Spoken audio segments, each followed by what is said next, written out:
Hey guys, welcome to Appalachia's Homestead. Everybody thinks it's treat time all the time. We're actually going into our woods. So we haven't been back there this season, and we're going to investigate what's going on since the weather has broke, and we've got really nice weather right now, about 60 degrees. So I know I'm close to you. So I'm going to just let you know what we're doing, and I don't know what we'll find. It's always interesting to go back there. It's beautiful. So we're going to check our water supply and see how it's looking. Oh. Let's go to the woods. Let's go. Mama, you can't go back there with me. Where are we going?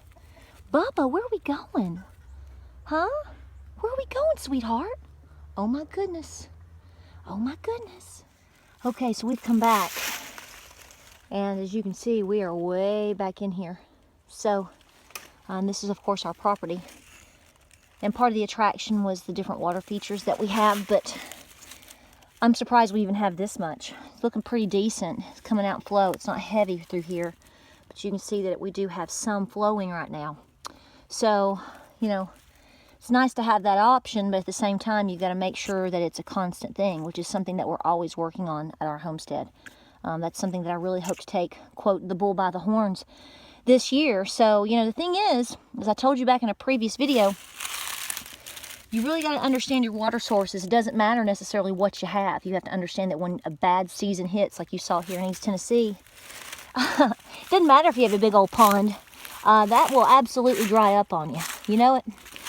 Things happen. Ponds dry up, creeks and springs can dry up, all sorts of problems can happen for you, so you have to have multiple water sources on multiple fronts. Back in here, where we're going to take you, way back yonder, and we'll see if it's recovered some, is a large creek, and we didn't know it at the time. See, this should be really heavy flowing through here. See? Should be really heavy flowing. But way back in there, we're going to try to go, is apparently the site, the hotbed for days of moonshining. So we didn't know that when we bought it, but when it's at its peak season, you will understand why. Yeah, we know this is back here. So we've not been down in there, obviously. Looks like some leaves are in there. I don't know if there's anything active in there right now, but we do get a large spread of coyotes. And we see them, we know they're here, we hear them. We've never had much of a problem in terms of them on the farm. Of course, we're very, very protective of our animals. That's why we got Cochise and we're getting another LGD. But this is my property. This is on the property. So, you have to take measures, and when you find all kinds of things like this, there's no telling. But, and some of you guys that hunt and trap and do a lot, you can help us out there for sure. But we have several of these. This is the first one we always run up on, so we kind of know where we're at in terms of our bearings. But, you have to, know that this is out there.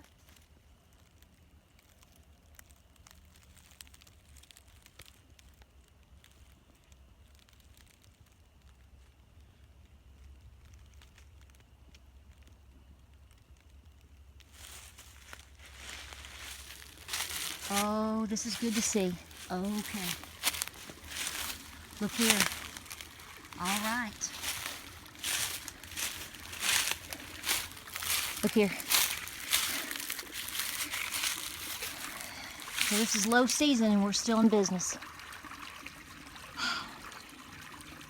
I'm telling you, if you're looking to get property, and I am no expert, I'll tell you that 100 million times, but after you get somewhere and you go through months without water to potentially help you out, this is your life right here, okay?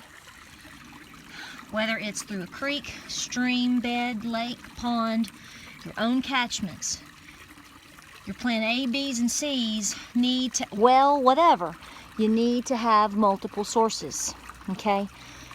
I'm telling you, that's why a lot of folks that I know that practice a lot of off-grid, as far as being at least a strong secondary measure for them, for whatever reasons, they still maintain some attachment to the grid. And here's why. Because they never run dry. They keep their water catchments full. Because I'm telling you, when you go through the droughts, as a lot of areas have seen, and as we saw here in East Tennessee, it doesn't take long for you and your farm animals to run out. And that can help rebuild you during a crisis, you know, if you're always keeping it well stocked. Because if something happens and then you hit a drought and this is not available to you, what are you going to do? Refer back to my videos back in the fall.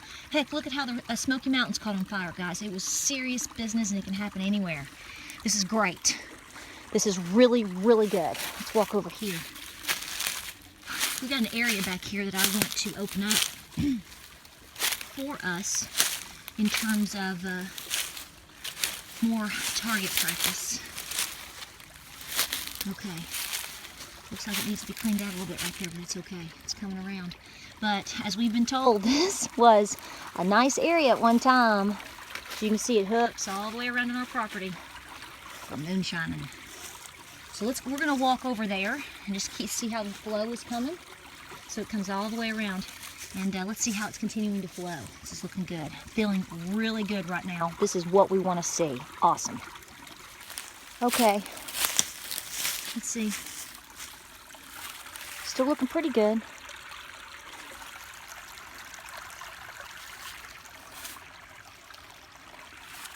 All right, let's check on further down and see how we're doing.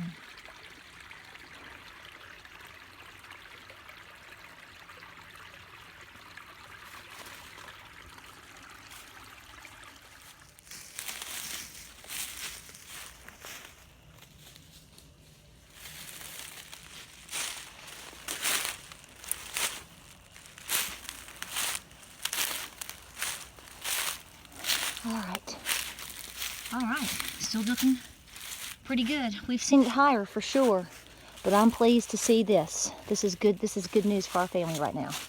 All right, so we are going to pack it back up and head back up the hill, back up to our side of the mountain, still on our property. I don't know if the last video cut off of that first coyote potential then, or you know, whatever. We have a lot of deer that live back here, and then they come up and they veer to the left and they go to Fred's and they eat his garden. Y'all wonder often how I keep my gardens from deer.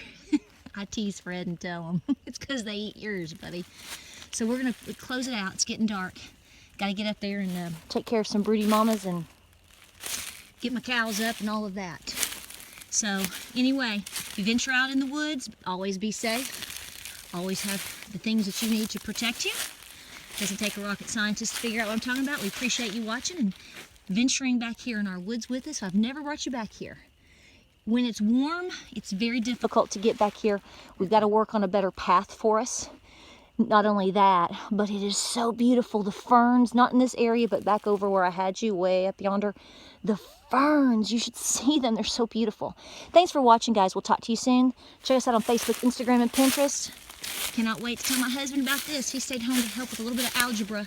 So I brought another trusted buddy back here with me. So, looking good. Y'all take care out there. Hey! Did you know I was back there? Have you been waiting on me? Hello, princess.